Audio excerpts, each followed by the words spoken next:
50 ZX Spectrum games reviewed in under 10 minutes in 4K. Real hardware.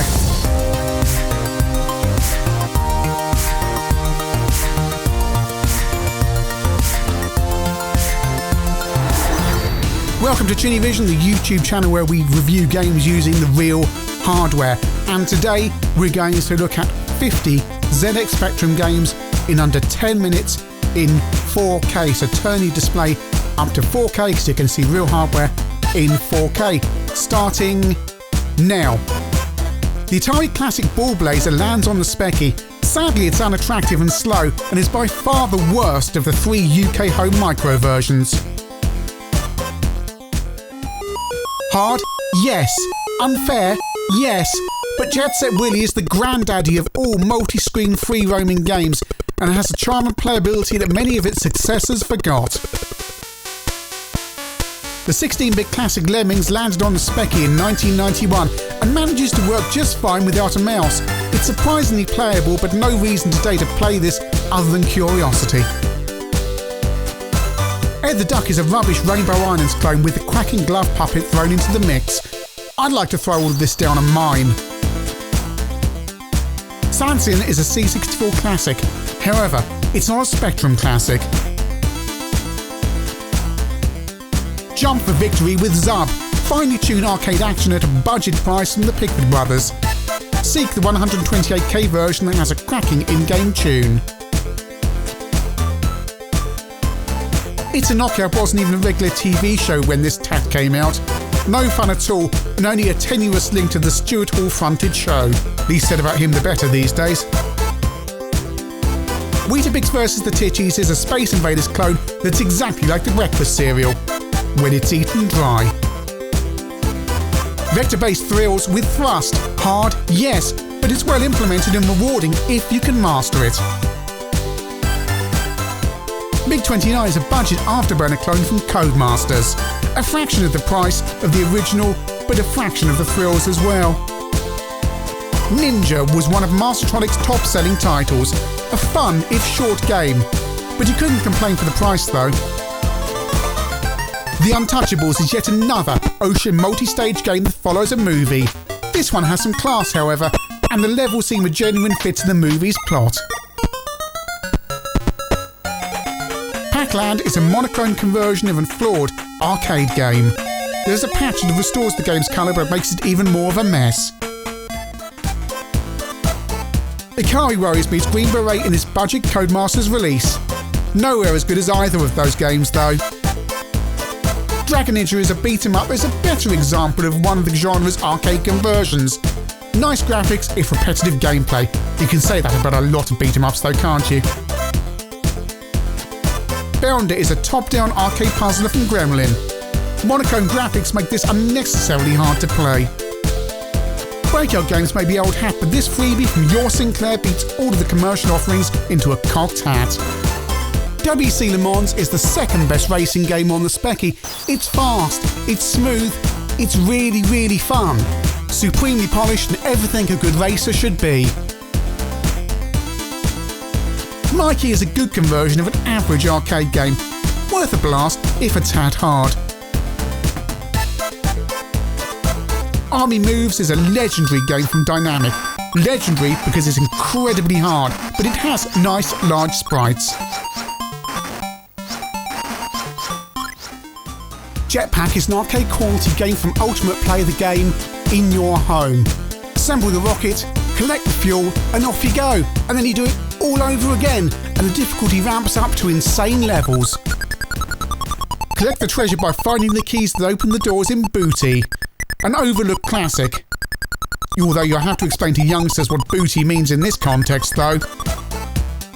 Pang is an arcade classic which had a mixed set of conversions on the 8-bit micros, the superb GX4000 version and the dreadful C64 version. The Specky sits somewhere in between. It has all the playability of that Amstrad version, but the problem is you can't fire and run at the same time. Please could someone patch this, because if they could, it'd be quite superb. We're halfway through. I've paused the clock just to thank the people being listed on the right hand side for supporting ChinnyVision and keeping this channel ad-free. That's our Patreon supporters who in these difficult times I'm incredibly grateful for supporting what I'm trying to do here. Back to the games. Ever wanted to do a run on the Death Star? Well, this isn't it. It's more like a run on Netto on a Thursday morning. Fiendish Freddy is a fun circus-based game with a multi-load from hell. Shame, as it has a superb level of polish. There's so many good conversions of R-Type, the Sega Master System version, the PC Engine version, but the Specky just about tops it all for the 8-bits. Ollie and Lisa 3 is a gorgeous-looking arcade adventure game, but I'm not alone in finding it all a bit confusing. Eyeball 2 is a superior sequel with great presentation and loads of sampled speech. It is, however, rock hard. Roam around the map freeing prisoners of war and generally being John Rambo. Uninspiring action from Ocean. Brainache is an unusual budget game from teenage coder Owen Brunette. Once you work out how the scenery can be used to climb on, it's quite fun.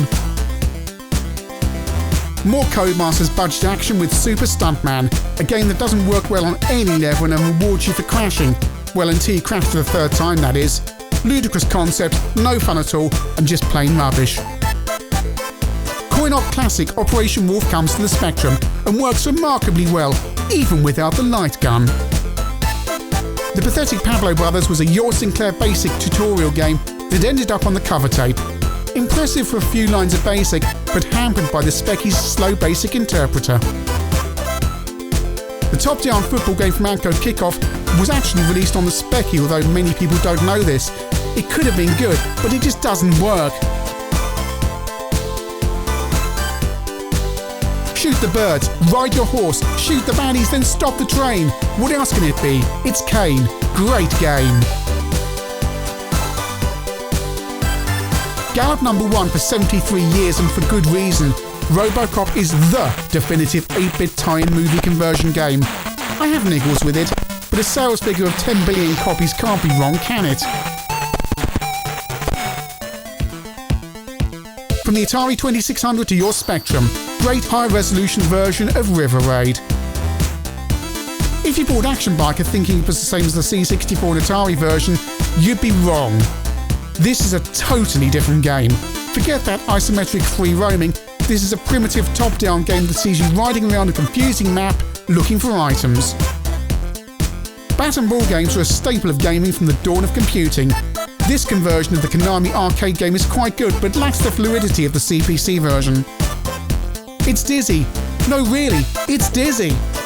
When the Oliver twins objected to Dizzy being put into a real-world setting, Seymour was born. An action-adventure game running on the Big Red Software Dizzy engine. The irony is, it's actually better than many Dizzy games.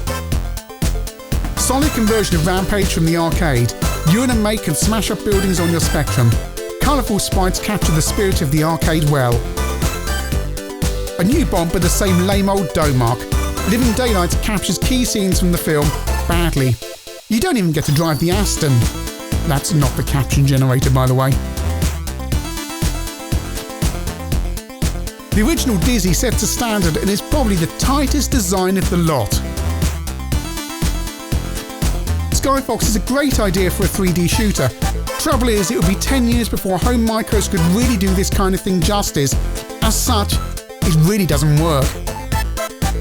Afterburner arrives on your Specky, and you don't even need to put 50p into the arcade machine. Like the arcade, it does feel a bit like the game is almost playing itself though.